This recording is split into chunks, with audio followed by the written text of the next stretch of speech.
नमस्कार, मी मनीषा तुमचं स्वाद मराठी चॅनलवरती स्वागत करते। आमच्याकडे आज आलेले आहेत हापूस आंबे। तर आम्ही म्हटलं त्या आंब्याच्या पासून आपण आंब्याची काहीतरी रेसिपी करूया। आता आपण रेसिपीला सुरुवात करूया।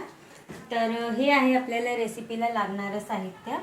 आपण 2 वाट्या इथे तांदळाचं पीठ घेतलेलं आहे, मीडियम साईजच्या वाट्या घेतलेल्या आहेत आणि इथे आपण 3 मीडियम साईजचे आंबे घेतलेले आहेत, त्याचा आपण पल्प काढून घेतलेला आहे।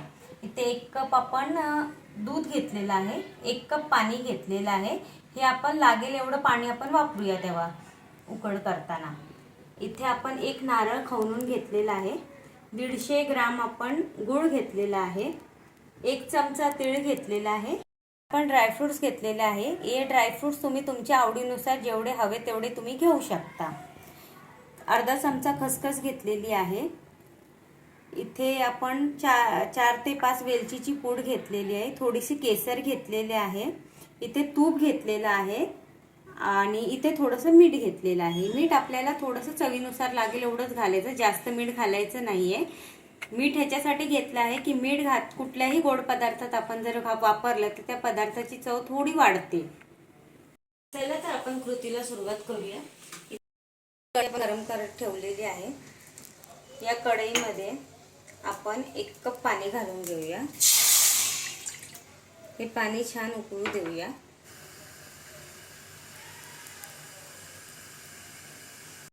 उकळी आलेली आहे, तर या पाण्यात आपण 1 चमचा तूप घालून घेऊया।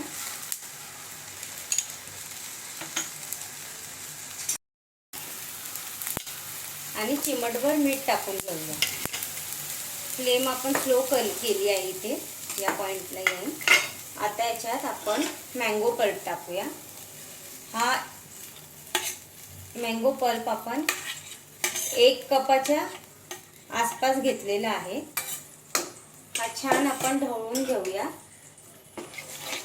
पाण्यात मँगो पल्प।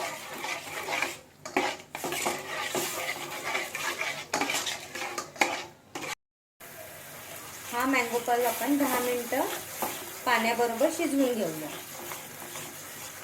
अशाच पद्धतीने ढवळूया।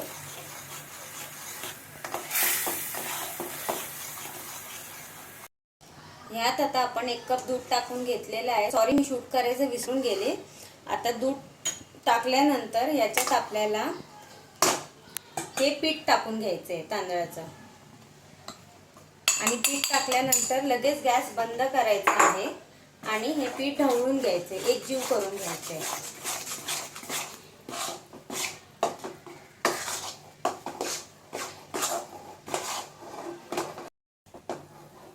आता हे उकड आपण एकजीव करून घेतलेली आहे तांदळाची आणि आता याच्यावर आपण सगळे एकत्र करून झाकण ठेवून 10 ते 15 मिनिटं तसंच ठेवूया।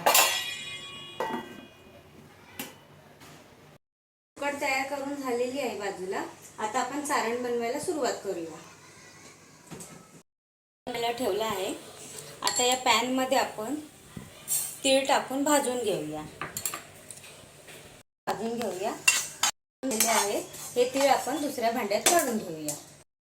भाजून झाल्यावर आपल्याला याच्यात खसखस टाकून घ्यायची, ती पण छान भाजून घ्यायची। इथे आपली खसखस ही भाजून झालेली आहे, ही खसखसही आपण भांड्यात काढून घेऊया। याच पॅन मध्ये आता आपण 1 चमचाभर तूप घालूया।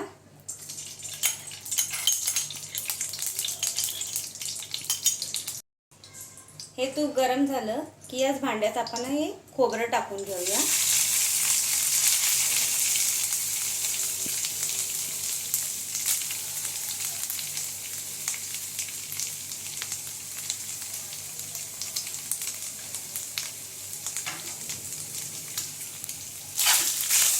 आणि खोबरं भाजायला सुरुवात करूया। हे खोबरं अगदी जास्त भाजायचं नाही। हे खोबरं आता आपण 5 ते 7 मिनिटं छान असं भाजून घेऊया। आता हे सारण 5 मिनिटं स्लो गॅसवर आपण भाजून घेतलेलं आहे। आता ह्याच्यात हे गूळ घालून घेऊया आणि गूळ घालून छान परतून घेऊया।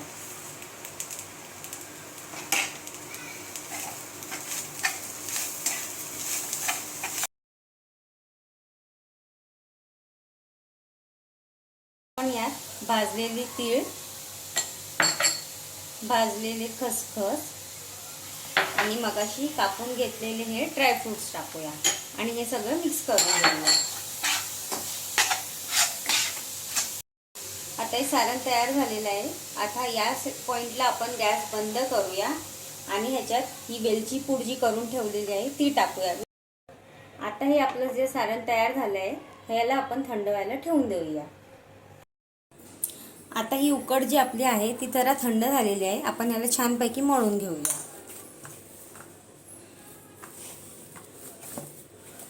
अशा पद्धतीने आपलं पीठ मळून झालेलं आहे. तर आपण पुढे मोदक बनवायला सुरुवात करूया. इथे मी मोदकाचा साचा घेतलेला आहे. त्या साच्याला आपण छानपैकी तूप लावून घेऊया. मोदकाचं पीठ घेतलेलं आहे. हे पीठ आपण या सारणात अशा पद्धतीने भरून घेऊया.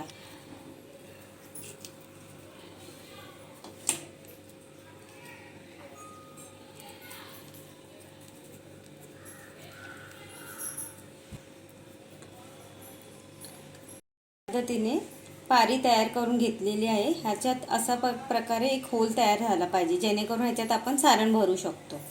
आता आपण सारण भरूया ह्याच्यात. आता यात आपण हे सारण आहे ना ते छानपैकी भरून घेऊया. छानपैकी दाबून भरावे सारण, कारण सारणाशिवाय मोदकाला चव नसते. तुम्ही थोडंसं सारण भरलं तर त्याला ती चव येणार नाही. आता या पद्धतीने हे मोदक खालच्या साईडने पूर्ण बंद करून घ्या. कमी वाटल्यास थोडंसं पीठ आपण वरच्यावर लावू शकतो, काही हरकत नाही.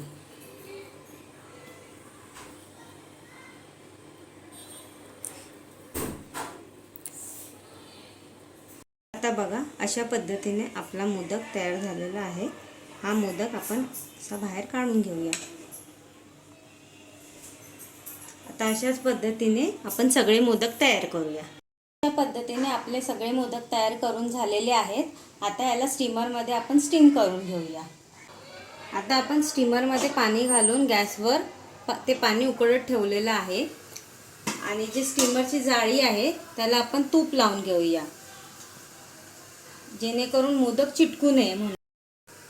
आता या स्टीमरच्या भांड्याला आपण तूप लावून घेतलेलं आहे. ही जाळी आपण स्टीमरमध्ये ठेवूया आणि त्याच्यावर हे आपले झालेले सगळे मोदक ठेवून घेऊया. त्या सगळ्या मोदकांना झाकण लावून स्टीम करायला ठेवूया 20 मिनिटासाठी. 20 मिनिटांनी आपण याला उघडून बघूया. 20 मिनिटं झालेले आहेत. आपले मोदक तयार झाले आहेत. आता आपण गॅस बंद करून घेऊया. पाहू शकता आपले मोदक किती छान तयार झालेले आहेत. जर तुम्हाला ही रेसिपी आवडली असेल तर तुम्ही तुमच्या घरी नक्की ट्राय करा आणि मला कमेंट करून कळवा की तुम्हाला ही रेसिपी कशी वाटली. आणि माझ्या चॅनलला लाईक, शेअर, सबस्क्राईब करायला विसरू नका आणि बेल आयकॉन नक्की दाबा. थँक्यू.